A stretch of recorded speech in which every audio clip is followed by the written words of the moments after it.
ora, Lucy Lawless. Kia ora. What does it mean to be an activist? To be an activist means that you put your body and your time on the line for causes that you believe in, because you want to leave the world a little better than you came into it, instead of worse. You advocate for a few different causes. Why the environment? Why LGBTQI? Why? The environment, when I was really young, I remember being in the car.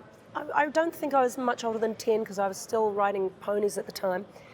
And I heard about the spectre of climate change, and it was like, made sense to me. It was a really scary idea, but it made sense to me. Here we are, 39 years later, and some people still aren't getting the message. So I think I was very discomforted by the idea long ago. And then with the bombing of the Rainbow Warrior and the awareness about Greenpeace, that sort of all got tied together. Yeah, you've done a bit for Greenpeace. The reason I chose Greenpeace is I've met the people who are running it, and they were so educated, so good, so you're such fine human beings that how could I not want to be on their team? Sometimes activism can be seen as quite extreme, and you talk about putting your body on the line for activism, and you have, and you've ended up in court. Is that extreme enough, or is it not extreme enough? You put your body on the line when you show up for a protest in Queen Street. You are bringing your presence, you're giving your time, you're taking your body to the picket line. Showing up is really, really critical to indicate to your politicians that you're serious about this. So I think everybody, it would be no good if it's just me and Rob and Malcolm and a few Greenpeace people standing on it. You've got to have tens of thousands of New Zealanders alongside you, so. Does activism influence your art, or does your art influence your activism?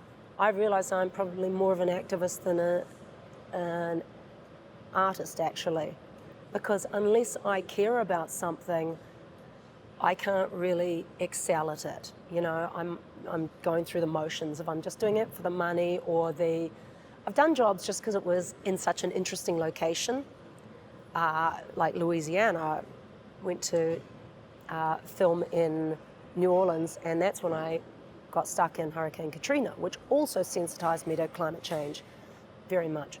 So, but when you need to do a job, when it means something to you deeply and personally, you just do it so much better, and it just is a different qualitative experience for the audience.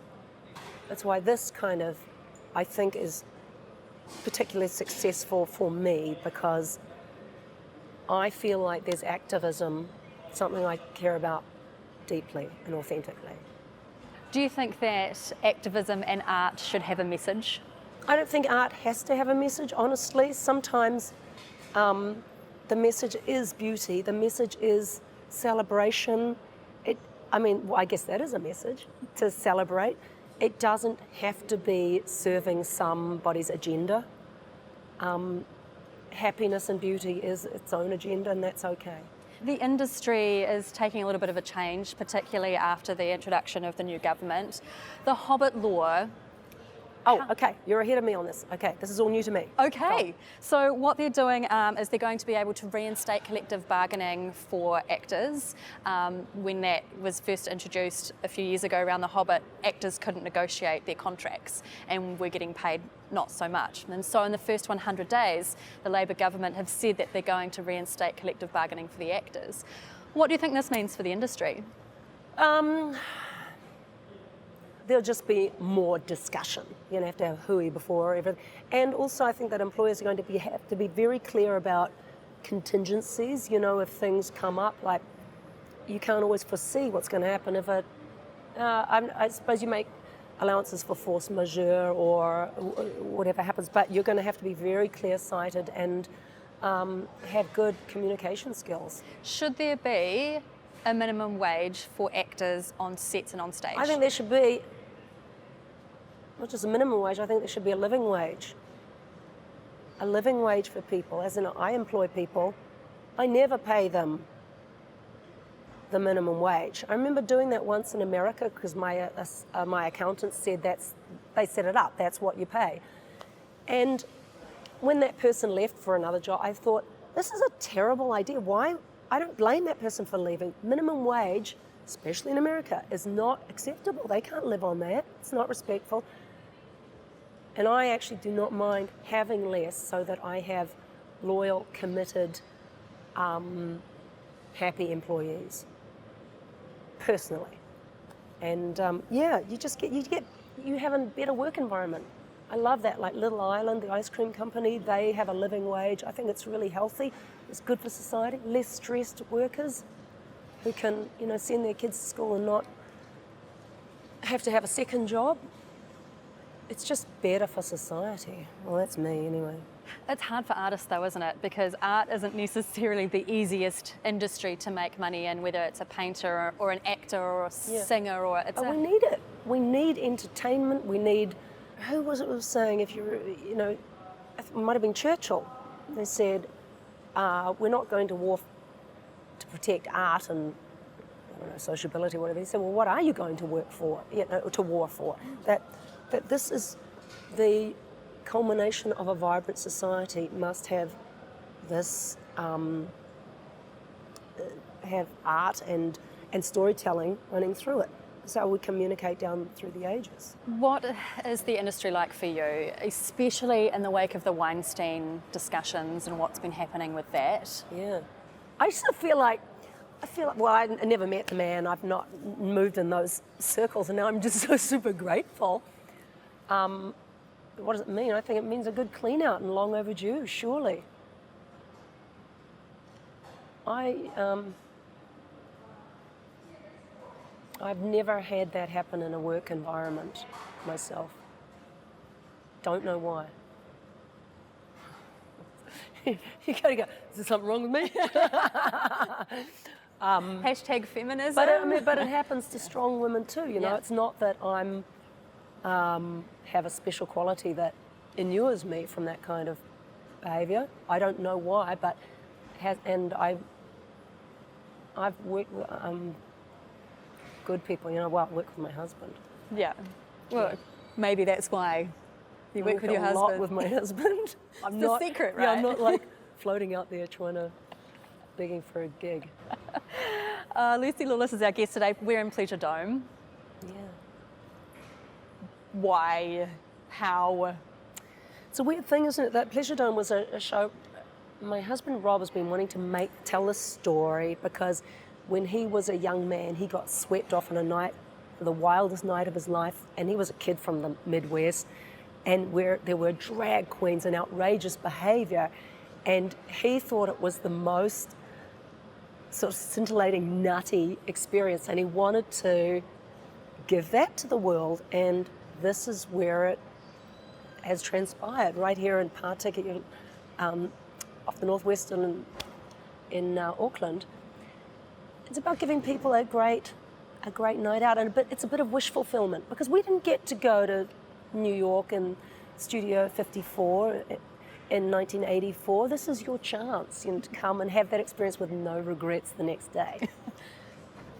But for me, this show has a component of activism, and this is a show. It's got 2 gay love stories running through it, romances running through it.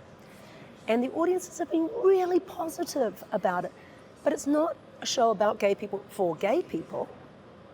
It is a show it's for their parents. It's for people over 40 or over 30, because under 30s, I've got to tell you, whether you know it or not, they're not confused about gayness, straightness. It really doesn't have any heat for them. The whole question is so old-fashioned. They think we're silly. But people over 40 still need to be brought up to date. Well, this is what romance looks like in the gay world, and it's not scary, it's beautiful. And they're real people. So there is an element of activism, and it really surprises me how that turned out, because we weren't expecting that. At least I wasn't. Is this a vanity project? Well, you would think so because I get to wear the hair, but It's fabulous. if I could have weaseled out of this one, I probably would have 10 times over. But it was my husband's dream. I wanted him to have the dream once in his life to produce a stage play. So I got in behind the project, and it's been great for me. But I was terrified going in. I really tried to get out of it a couple of times, but we just couldn't afford anybody else. You know? Like, I'm paying myself. It's ridiculous. It's had mixed reviews. As an artist, how do you cope or deal with those types of reviews? I don't read them. What do I need to read that for? No, I get just a lot of positivity. You get the odd person, like one in a couple of shows who might walk out going, bloody homo stuff, but it's like, yeah, you're exactly the right person to come, you know. So there's a little bit of attrition. And there's been, because it's a developmental season, some of the criticisms early on were not unwarranted. And we've sort of retooled it on how do we make people care more about that character? How do we bring more humour? How do we make that more important? So the season has actually changed, developed since the beginning. And It's I'm almost proud of it. Wow, it's almost like a workshop, but on a large scale. And that's what all Broadway musicals do. Yeah. You know, they go through this process of redesign and recreation, and sometimes it takes devising, years. you know, you're kind of devising as you go. So we've, changed out a couple of songs to make the Lilith character, who plays my love interest, more, so you understand what she wants. You understand her, the tug of when somebody is in a relationship that is not suitable for them, particularly if it's a person who's closeted to themselves. That's a really uncomfortable fit, and it takes them sometimes a long time to fess up to what needs to happen, the change they need to make in their lives. So that's that character story. Others, not so confused. What about your character? She's a drug addict. Almost the worse my character behaves, the more they like it. I must say, New Zealand audiences are severely disinhibited by coming into this environment. Once they've been in the street, they've already bought into the conceit of the show. And then this audience is a beast. You don't know, like as performers and for the wait staff, you don't know quite the nature of this piece tonight. Every night's a little bit different, and some nights are quite outrageous. Other nights are sedate, but It's not your typical theatre though, because as someone on stage, people just sit and are nice and quiet and they watch. Right. But with this, they're up and they're dancing and they're kind of... Yes, and it's not your typical theatre-going audience, because we could not sustain this. We couldn't hope to break even, and it is only a faint dream, to be honest with you at this point. But if we were relying on the theatre-going audience, this is the wildest night of your life, and everybody's invited. And the next day there should be no regrets, apart from maybe you had one for a second and then threw up in the car, I don't know. Our guest is Lucy Lawless. Before I let you go, just a couple more things. I put out on Facebook that I was going to have a chat with you, and so a few people sent me some questions to put to you, which I thought... Is it going to be a Xena reboot? Yeah. Most of the questions were, can you please marry me? And I was like, I'm sure she's already married, so you're out of luck. But thank you anyway. One of them asked, what was the environment when she was working on Parks and Recreation? And are there any funny behind the scenes stories there? The environment was delightful. Well, everything's funny because it's Parks and Rec. No, I don't have any behind the scenes story. What about here? What about at Pleasuredome? There's got to be something.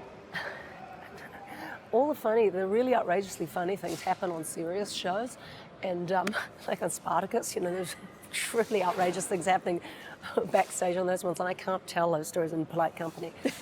But that's all right. You can tell us. It's totally fine. No, I can't even remember Parks and Rec apart from the fact that they're all so. And the Simpsons, right, as well? Simpsons, yeah. But it's not like you get to meet Bart. No. You know what I mean? You're not in the booth with Bart and Lisa and Homer. You're on your own in a. And what's next year looking like for you? I don't know. Maybe we'll take this offshore. That would be New York, London, Sydney. What? But do you think New Yorkers would really want to come to 1984 New York? I don't think so. Maybe, they It's got to might. be aspirational. You know, people have got to want to go back in time. But I think that is the way of the future. I think that's entertainment of the future. With all the things that you've done, being an artist and an activist, what do you want your legacy to be? Don't care. This legacy question, I think that's like a man thing. Men are always wanting to have sons and leave their name. I don't give a shit. I'm doing this kind of for my own edification, and then when I die, it's over. So What if I you told better you- have had a good time. Whether people remember me, I could not care less. All right, well, that came from a really strong activist, feminist. Oh, that would be, you know what? That would be a worthwhile The activism, yeah, you want to have been part of some good change. Yeah, But show business, don't care. don't care, No. but activism, absolutely. That's, You want to be part of something. You can't take credit for anything, but you want to be part of a movement for good. Lucy Lawless, it's been an absolute pleasure. Thanks, Zoe. Go and rest your voice. Okay.